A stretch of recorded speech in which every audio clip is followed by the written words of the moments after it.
the work that we've been doing over the past few years, get a piece of legislation passed called Act 185, which is supposed to be closing our youth justice system, or our youth type 1 facility here in the state of Wisconsin, Lincoln Hills and Copper Lake, which has a legacy of both abusing young people and financially straining counties. And right now, what is it costing counties right now? $420,000? $420,000 per child per year to incarcerate them in a place that has a history of abuse.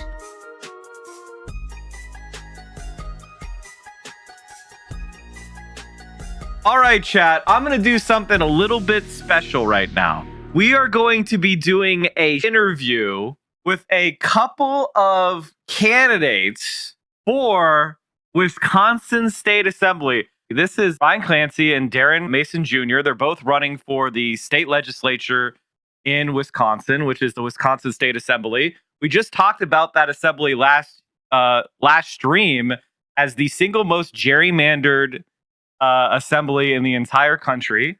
And so what I heard, we had the opportunity to bring back on two old left-wing candidates who are running for open seats. And actually, I think, Ryan, I think you're primarying, right? And Darrin, you're running for the open seat, or is it the other way around? We actually both have open seats. It's just that Darrin is far more contested than I am. Indeed. Okay. And it's also Darrin Madison, just Darrin, like the capital. Did I say something else? Mason. I say Mason. It says Madison right here. I mispronounced. I looked at my notes. It says Madison right on the screen. I'm an idiot. I'm so sorry. No, you're not an idiot. Yeah, I'm so sorry. I just misread. This is what happens. When you talk for hours, you get brainworms. All right. So why don't you guys introduce yourselves? Ryan, we just had you on, but why don't you start? And then Darrin, you can explain what you guys are running for and the stakes. So it's rare that we have the opportunity for two left-wing candidates running for open seats, neighboring open seats at the same time. And I'm loving to hear how you guys are going to win it. It is extremely rare. So let me start first, because on top of everything else, I'm Darrin Madison's hype man today.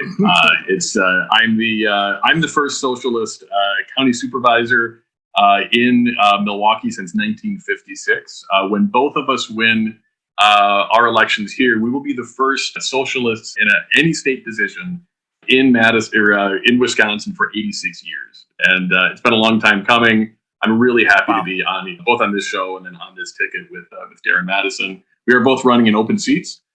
Mine is inexplicably uncontested. And it's not because I'm universally popular.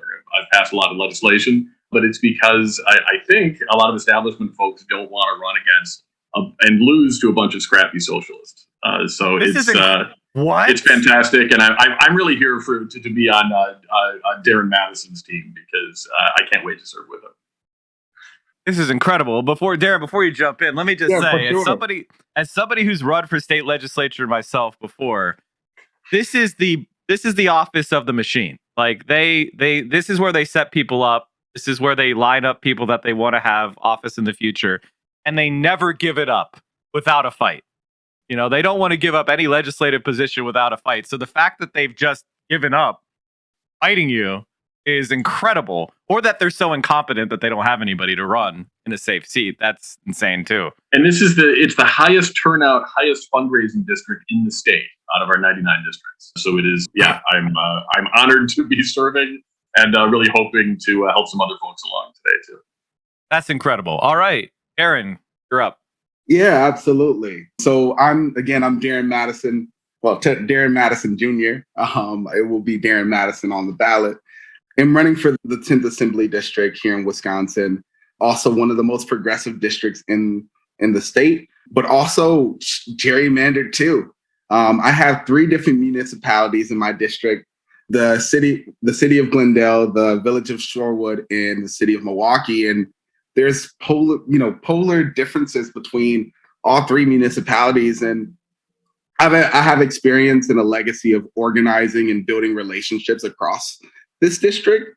And I want to lean on the leadership and that legacy to be able to push progressive policies as a democratic socialist. If I win, I'd be the first Black socialist in Wisconsin's history to be elected.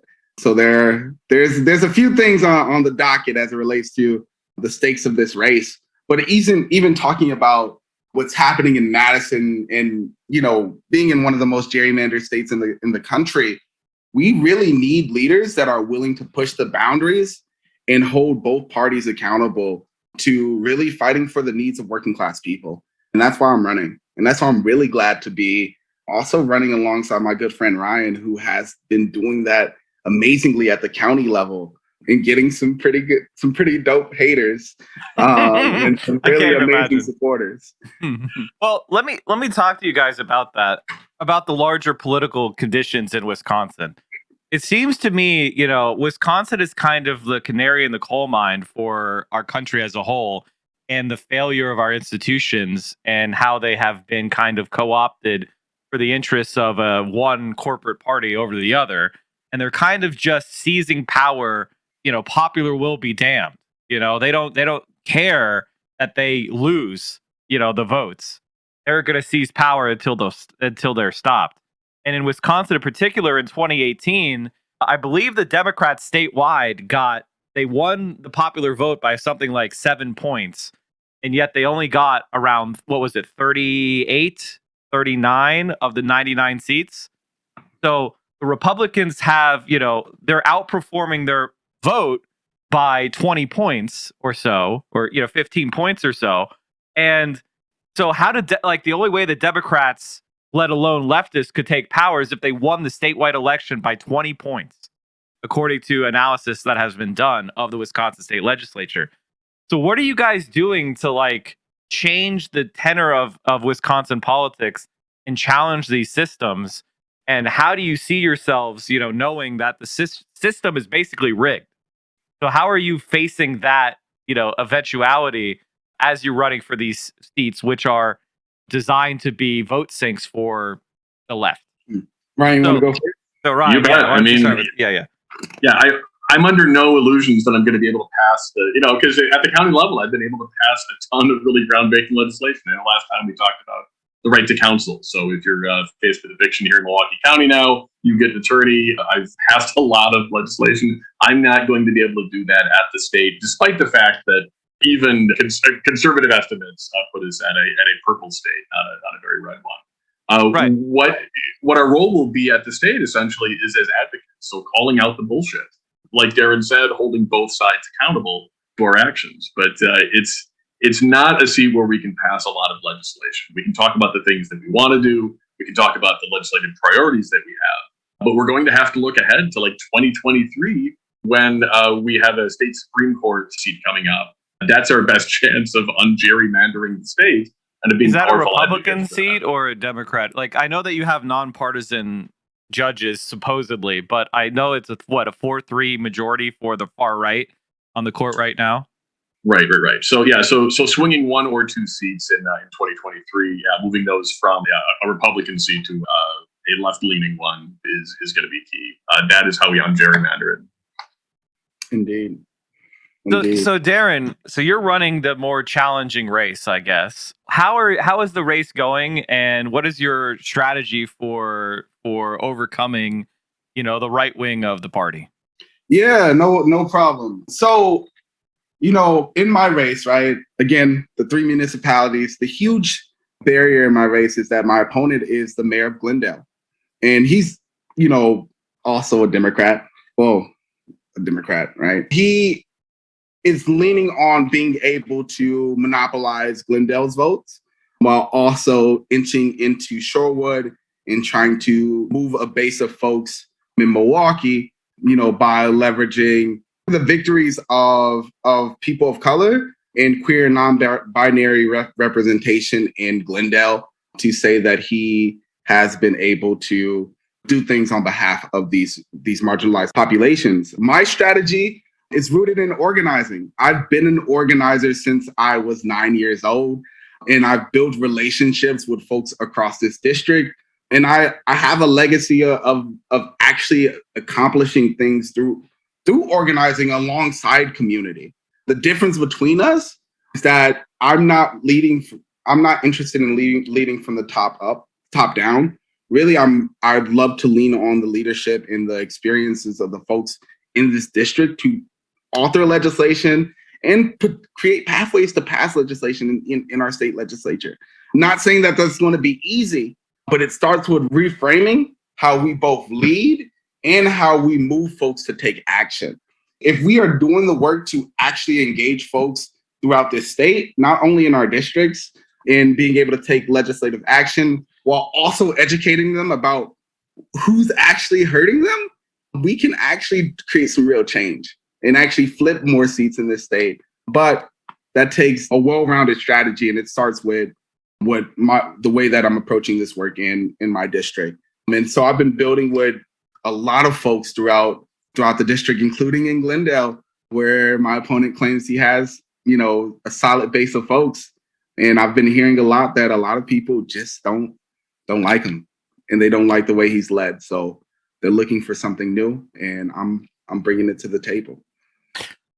Yeah, that's great to hear. Obviously, when you're running as a left-wing politician, the most difficult thing to do is get resources for the campaign, because you can't go to your local landlord, you can't go to the connected developers, you can't go to your, car dealers or all the other people, the places that traditional Democrats get their money when they're trying to control these state positions. And so you have to scrap for every resource you have and hope to win through, people power. And so I'm glad to see that you guys have such a strong organizing first model. That's really exciting. And I hope some people in my audience will throw you guys a couple bucks. I can't promise it'll be huge, but hopefully there'll be something there. One thing I wanted to ask you was how, and this may be an organizing question, and this is for both of you. How do you keep people energized in the face of the reality that we're not going to be able to get anything major accomplished soon? That this is a longer project that we're going to have to, because people are suffering now.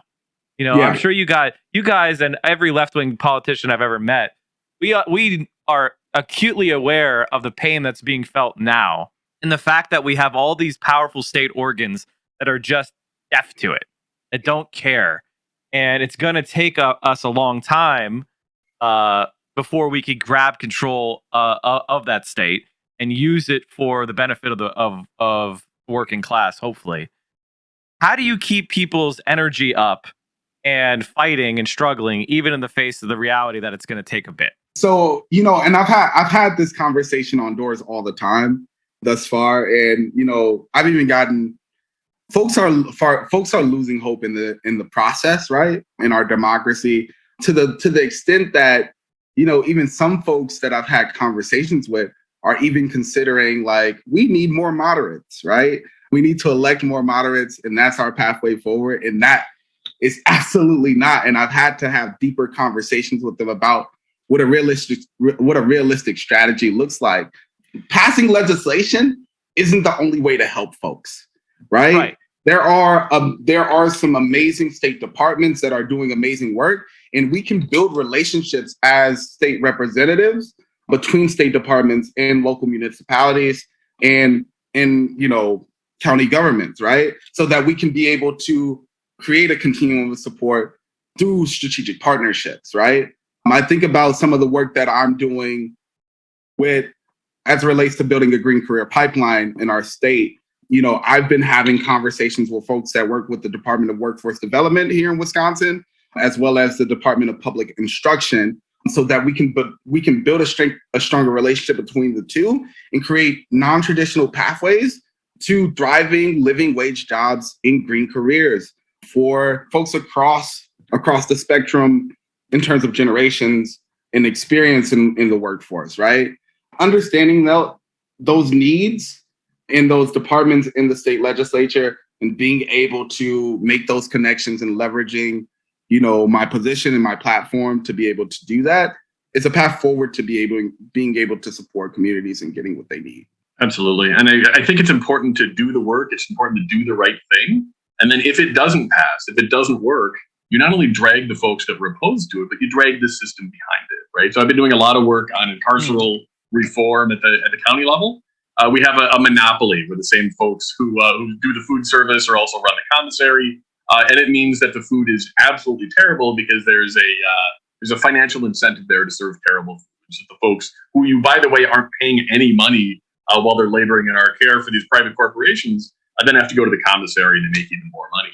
It's not just that we try to change those little things. We change the vendor, we make it not a monopoly. You point out the fact that capitalism is behind all this. The idea that we're profiting and that we're enriching private companies with indentured labor within our institutions is abhorrent. So you don't just literally have the legalized slave labor. It's literally slave labor. You are extracting value through uncompensated work, and so we have private slave owners now. I mean, that's the reality of what we're doing. Right. Yeah, and it's abysmal, and it's important to put that in that larger context, because it's not that we're, when you're doing good things and passing good legislation, you can label that as harm reduction rather than systemic change. But keeping our eyes on the prize in terms of tearing it down and replacing it with something better is key. And I appreciate that.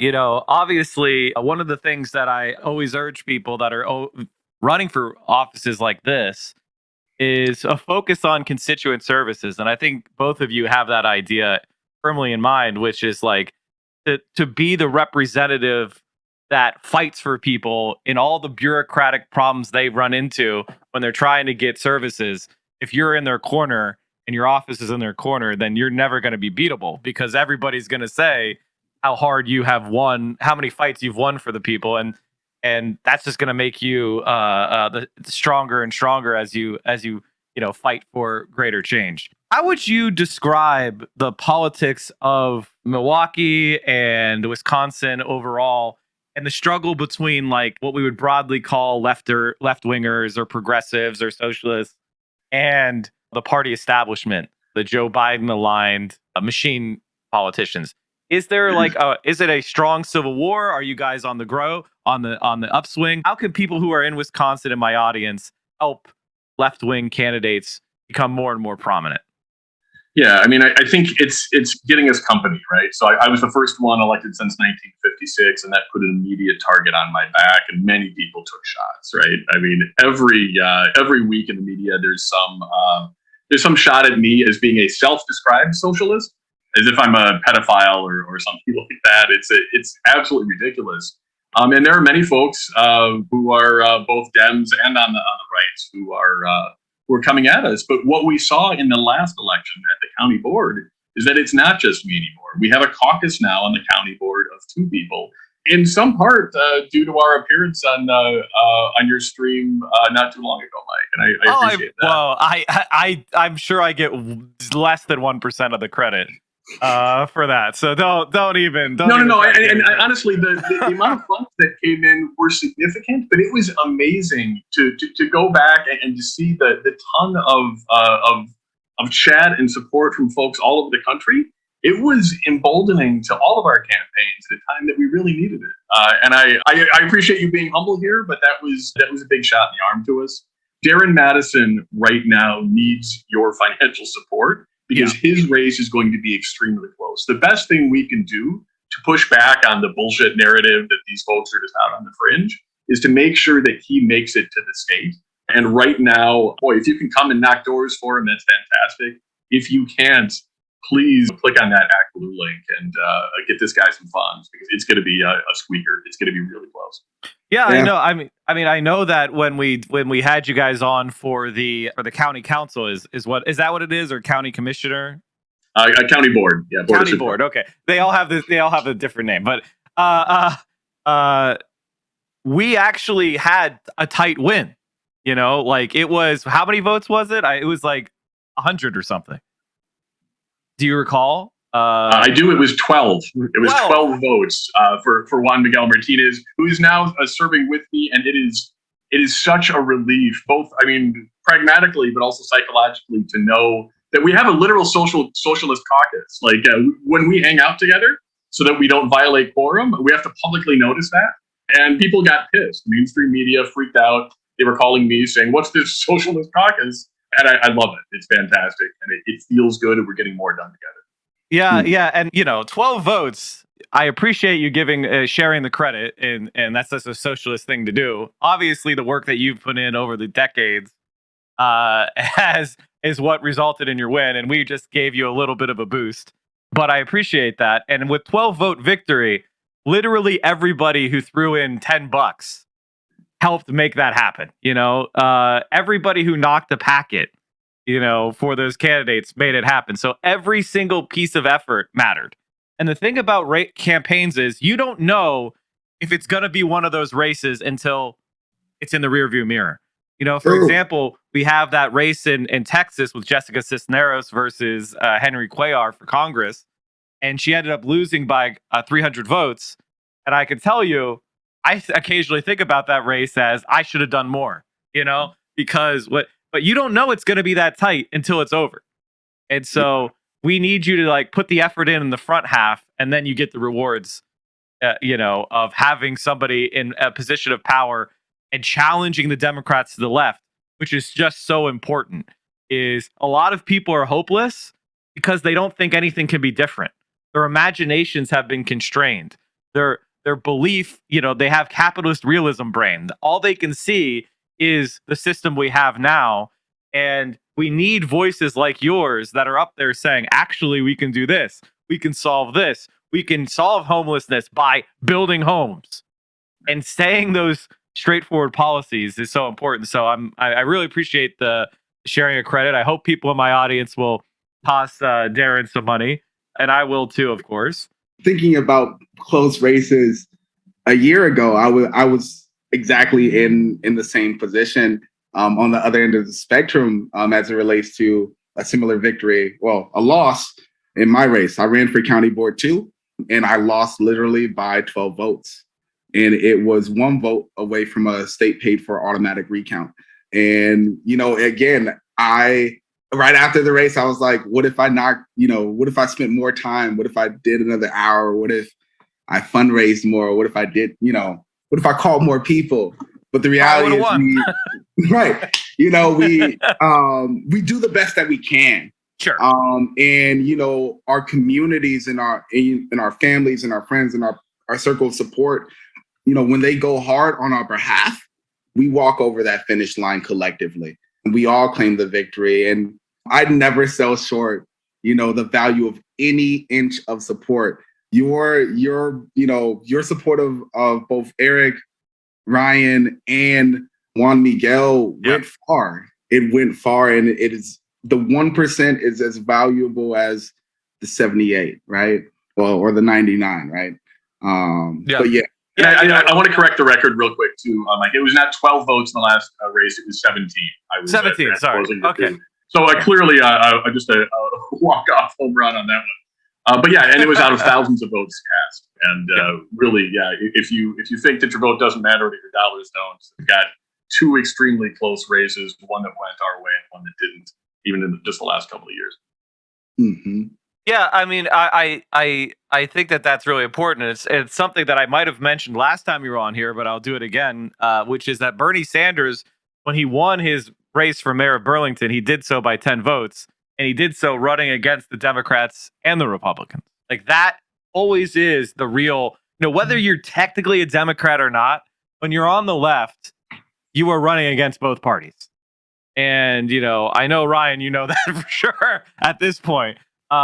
So yeah, every little bit of help we can give, it matters. And these seats really do matter. These positions are where we are going to source more politicians for the federal level, for the national level. We need people that are in state legislative positions to change the political realities on the ground and to create, the better world that we all want. Every vote can matter. Every race can matter. As long as you have politicians that are worthy of your support. And, I know that you, Brian, and the guys you have there are. And so that's why I'm excited to help you. Is there anything in Wisconsin that you guys think is a policy that is reasonable to, push in the immediate short term that might help with some of these major crises like homelessness, the housing affordability crisis, violent crime? What is a policy that you are really pushing to your constituents as an idea that maybe more people can get behind, even people that Yeah, aren't in terms full of socialists.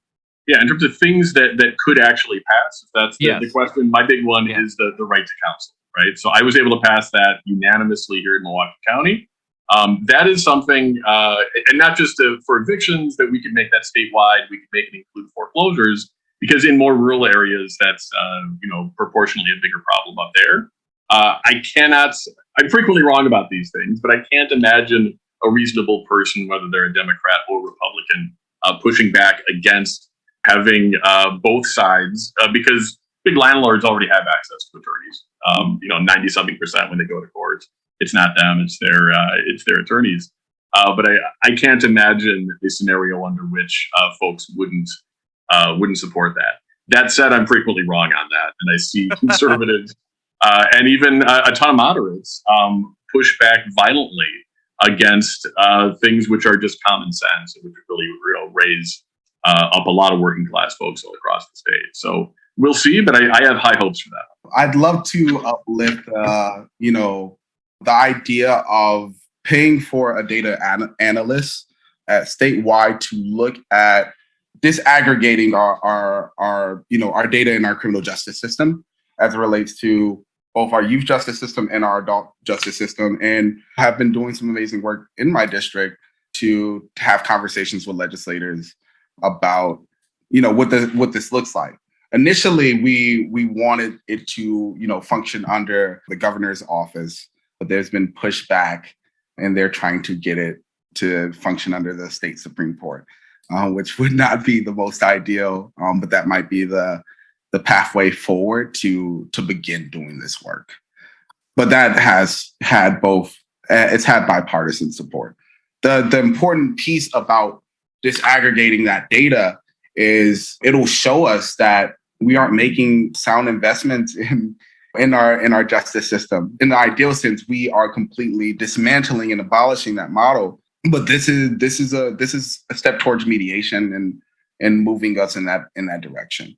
What the intention of still giving pushback to do more. We've been able to, through the work that we've been doing over the past few years, get a piece of legislation passed called Act 185, which is supposed to be closing our youth justice system, or our youth type 1 facility here in the state of Wisconsin, Lincoln Hills and Copper Lake, which has a legacy of both abusing young people and financially straining counties.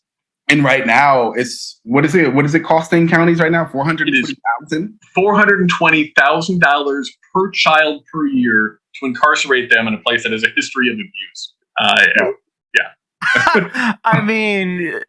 And that says everything and you need to say about how our system prioritizes our problems. Is we have this carceral punishment focused system, and that's where the cost. It doesn't matter what it costs for that.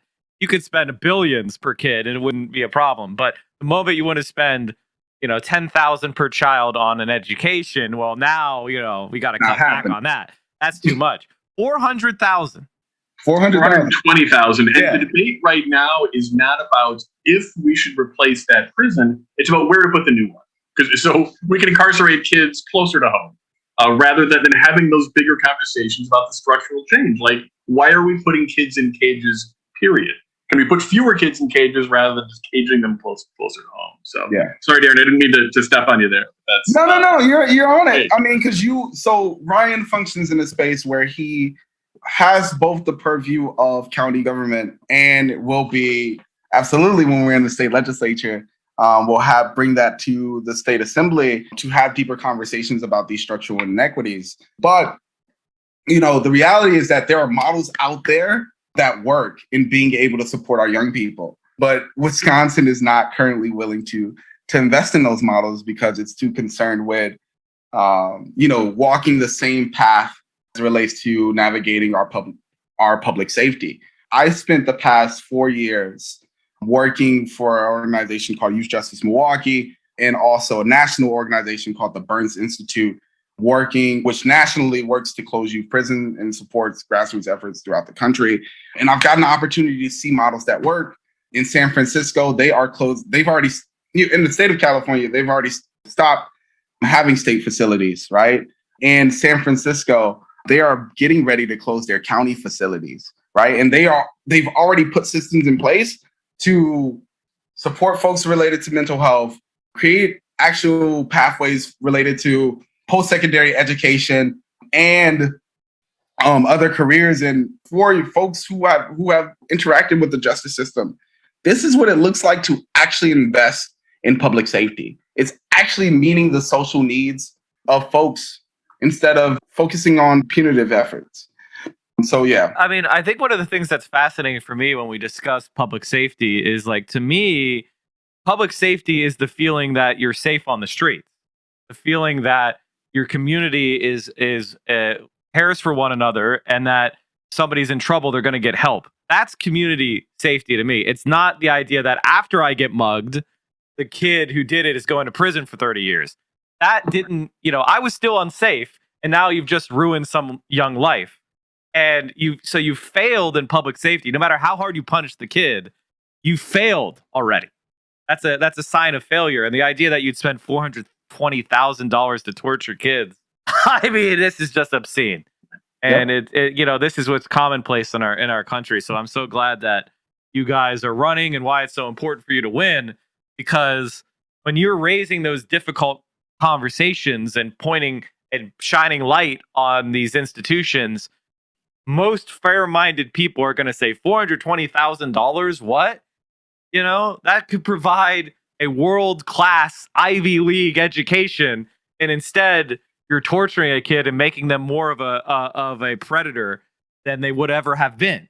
If you send them into a carceral system, that's how people get abused. That's what causes damage. That's what causes people to come out and be antisocial.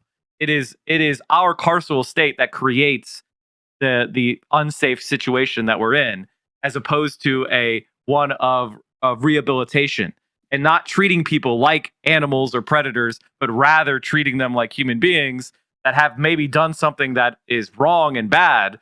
But the solution is to address the person, and so that they don't do it again, or that our communities are safe. And that's what really gets me is they've been doing that method for decades. Does nobody care that it doesn't work?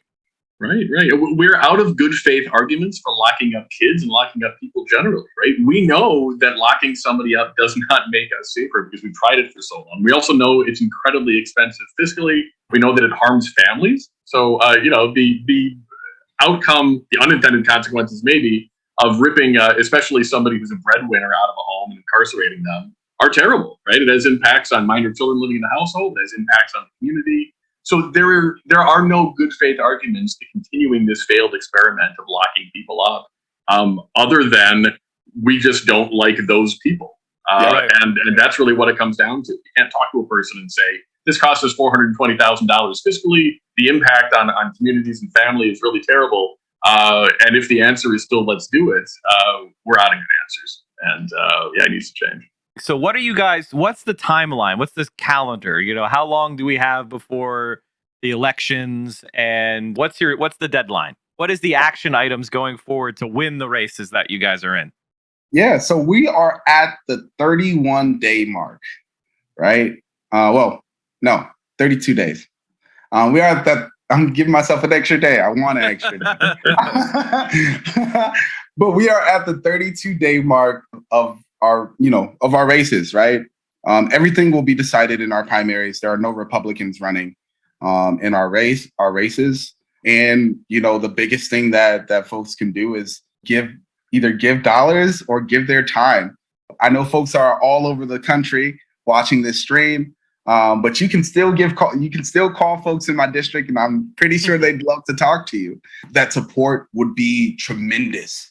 To say that we've mobilized folks throughout this country to take action in Wisconsin, in one of the most gerrymandered states, one of the worst places to raise Black and brown youth in the country, to take action and to build a realistic continuum of care around folks in navigating, their quality of life, would speak volumes, regardless of the results of this election, even though I know I'm going to win. But yeah, those are the biggest ways. Yeah. And the other side, the establishment folks, those are the people taking PAC money. Those are the people taking those $1,000 checks, the dark money. Darren and I are both not doing that, right? The Realtors Association offered me $2,000 yesterday. I'm not taking it, right? They would have done the same thing to Darren, and Darren wouldn't even give him the time of day. And that's absolutely to his credit. I wanted to hear how they were framing these things. It was a fascinating conversation. But Darren Madison Jr.'s victory will be based entirely on small donations. And I don't want this to sound like a telethon, but it is really incredibly important that folks step up, because this will be a race that will be decided in part by money. Those dollars mean we can mobilize more people. It means, Facebook advertisements. It means more flyers. It means yard signs. We need everything we can get for Darren as soon as we can get it. And 30 days out, people have their absentee ballots in hand right now. We need those dollars for Darren right now. It really could swing this. I know it's going to be close. Yeah, so you got 1 month, so you're running out of time to spend it is the other issue. So we got to make sure you get it in soon. And I hope, Darren, that you're running out the soles of your feet. I still have the shoes from when I ran. And they have giant holes in the soles, so I hope that you're doing the same thing. Man, and do we have yeah, here we go. That's what we like. I can see some nails. That's what I like to see. They're falling apart. Good. Holy souls. That's right. So yeah, that's really great. And do you guys have anything else that you wanted to call attention to? And then I can let you get back to hitting the streets, knocking doors, making those calls. Yeah, I wanna mention two different things. One, going back to what Ryan was talking about with, efforts to not take any dollars from corporate PACs, even if they're doing good things. It ensures that we're protecting our democracy. We're protecting communities, agencies to be able to decide who represents them. I hope that one day that in the state of Wisconsin, we can develop a democracy voucher program in which we are actually having publicly financed campaigns. We've seen other states and other cities do it, and it's moving folks in a direction that is getting getting lower propensity voters to show up in the polls because they're putting their money where their mouth is or where their votes are. But also it's ensuring that, corporate PACs don't even have a pathway to give dollars to candidates because they've opted into, again, taking funds from the folks who they represent, and only the folks who they represent. Ryan, in particular, has been posting a tech ton about all of these crazy endorsement questionnaires that we've been getting, and I'd love to, and I haven't chatted deeply with Ryan about it, but just doing something where we actually educate the public on this is what folks are asking us. And this is what they're trying to get us to sell, fight for in the assembly without even going through you, the public. And that's what's really important when folks are running for office, is really educating the public on every aspect of the process, so that we can ensure that folks just know who represents them, who's really fighting for their values, and all the scandalous crap that happens in politics, because some people still think it's pure and it's not. I'd also be remiss to share the fact that my campaign manager, Brian Moritz, has got engaged politically because of you, Mike. Wow. So in truth, you are the reason why my campaign is successful right now. You better win, or else I'm burying this. I'm burying this video if you don't win. So yeah, that's all I can say. You better knock some doors, is all I'm saying. I got to do it. So, Mike, I just want to point out that the max that you can donate to Darren's campaign is $1,000 in any one campaign cycle. So I just wanted to put that out there. But yeah, no, after the last time we were on, I gave him his campaign manager. Now he wants 1,000. Jesus. It's just a fact. I mean, you can't see that. But the last time we were on with you, Mike, what Act Blue does when you get campaign contributions, and I know you know this too, is that it'll generate a map of where they came from. And I took the laptop out into the living room and I showed my 13-year-old and my 8-year-old all the people from all over the country that were doing this. And, my 8-year-old is learning states, so I was able to identify that we had donors from 30 different states. And that was so, it felt really good. And I think that energized all of us that were running last time. I expect the same this time. My 8-year-old, I know Darrin mentioned all the stacks and stacks of like campaign questionnaires that we're getting, and it's been amazing having those conversations with my 8-year-old is now filling out all the conservative ones and just trolling the shit out of them. So like the National Right to Work Committee, she's like, oh, that sounds good. Everybody should have the right to work. So we got to talk about unions. We got to talk about that. She filled it out. She filled out all the correct no answers, and then drew pictures of Tootsie Rolls on the questionnaire. And I'm like, what's that about? And she's like, Tootsie Rolls are union made. And I'm like, oh, that's great. That's actually really high level trolling. Well done. Very good. Somebody, in a pack somewhere is going to get a picture of Tootsie Rolls in the mail. And I'm here for it. It's great. Yeah, it's mandatory to like Tootsie Rolls now because they're union made. So you have to like them. Well, guys, thanks so much for coming on, and I hope that you get the same kind of support as you did last time, and hopefully even more. And I'm going to be pulling for you and rooting for you, and obviously I'll give you some amount of money. That's truly appreciated. Yes. Mike, could we? I mean, I don't want to put you on the spot here, but could we get a commitment from you just for Darren, not for me, to give that full 1,000? Because you asked. Ooh. The answer is yes. But Darren, here's what you need to know. Darren, it's the last time I'll let somebody else ask for you. You have to do it. My bad. Ryan swoops in for the win every time. I'll do it for you. And I'll get that to you. And because this power of the Central Committee must grow. As long as you give me credit in your victory speech, that's all I want. I got you. And all this dark money has strings attached, Darren. I don't know. That's what I mean. Do you see what happens as soon as you get a big donor? You get a big donor, and they start saying they have a special relationship. There you go. And they can get me to vote a certain way. Yeah, that's exactly. Name a building after him is a slippery slope. But I wanna make sure that since Ryan stole the ask of you. Mm-hmm. I want to put the ask out to the folks, the viewers, right? Every donation matters. I've been asking every person that I call on donor calls at the minimum, if they can donate, $100. If folks are on this call, commit to giving $100 by the end of this campaign. That could be $25 up until this election cycle. We will absolutely have the victory in the bag. If you don't have the capacity to do that, anything, the smallest dollar, again, is as valuable as the other 99. So I appreciate, again, the time being here and having the conversation with both of you. This has been amazing. And I'm so glad that I've been able to experience this. And on a Twitch stream. I'm an avid gamer, and I did not know how to leverage Twitch as a political tool. And I love that it can be done.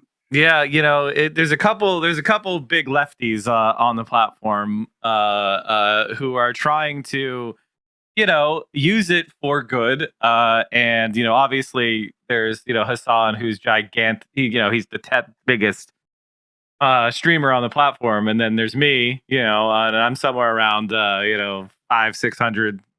But we're trying our best to push, to change the entire political culture around Twitch and to use these tools that young people use. Like that is the greatest source of more of untapped power. As a generation, they are far to the left of their parents. And, there's the most growth potential there of possible political engagement. And it's hard work and it's difficult, but by being in the places that they are, you have a chance of getting some more, engagement and helping the movement grow for this generation and the next. So thank you guys for coming on. I appreciate you supporting me. And this is why this movement's going to win, is because of the solidarity that we show each other all over the country, and pulling for each other and recognizing that all our struggles are linked.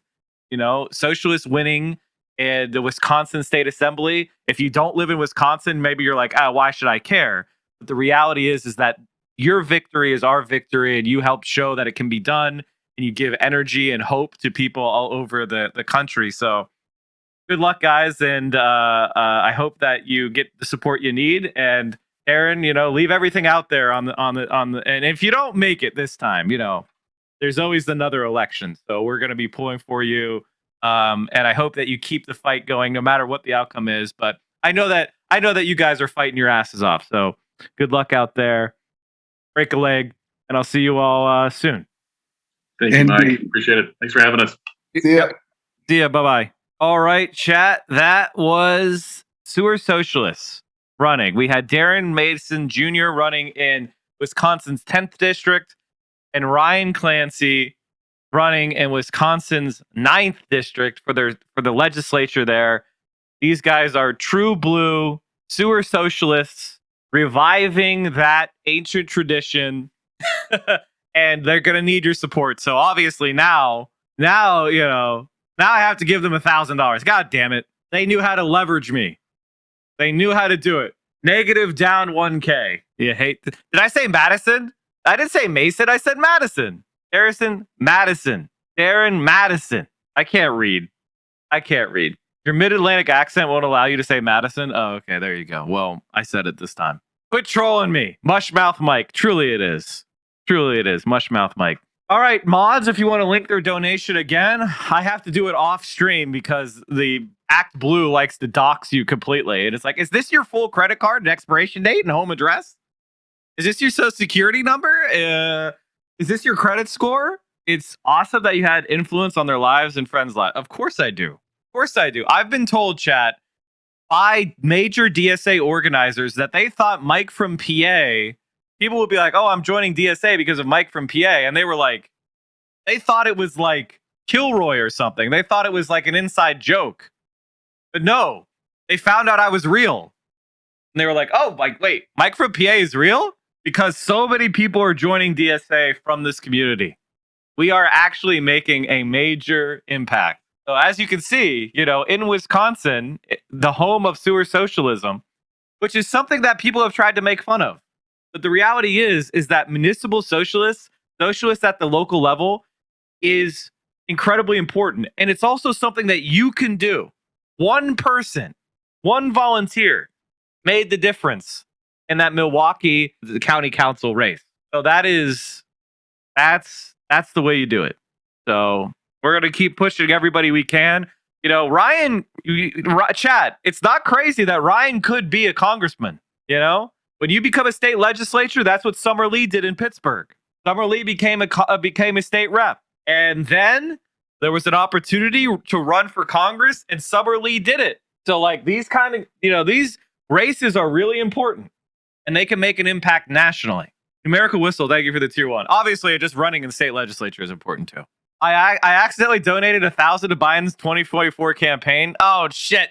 I joined DSA from this community a year ago, and now I'm the admin chair of my local chapter. Nice. Mike, can you commit to banning a Darren's organizer if they don't win? I will say this. If Darren doesn't win, Mango's in deep shit with me. VIP or ban, that's right. VIP or ban, that's right. I just get so excited for state legislative races, using Twitch, and pretty crazy. What about the Tootsie Rolls guy? That's right. No, you're spending your next $1,000 on Darren? No, because that would be a straw donation. Are you watching the stream unsubbed? You're making income inequality worse. You are doing anti-praxis. We are the only Twitch stream that will not accept scam advertisers, and I will never fuck you over by selling you crap.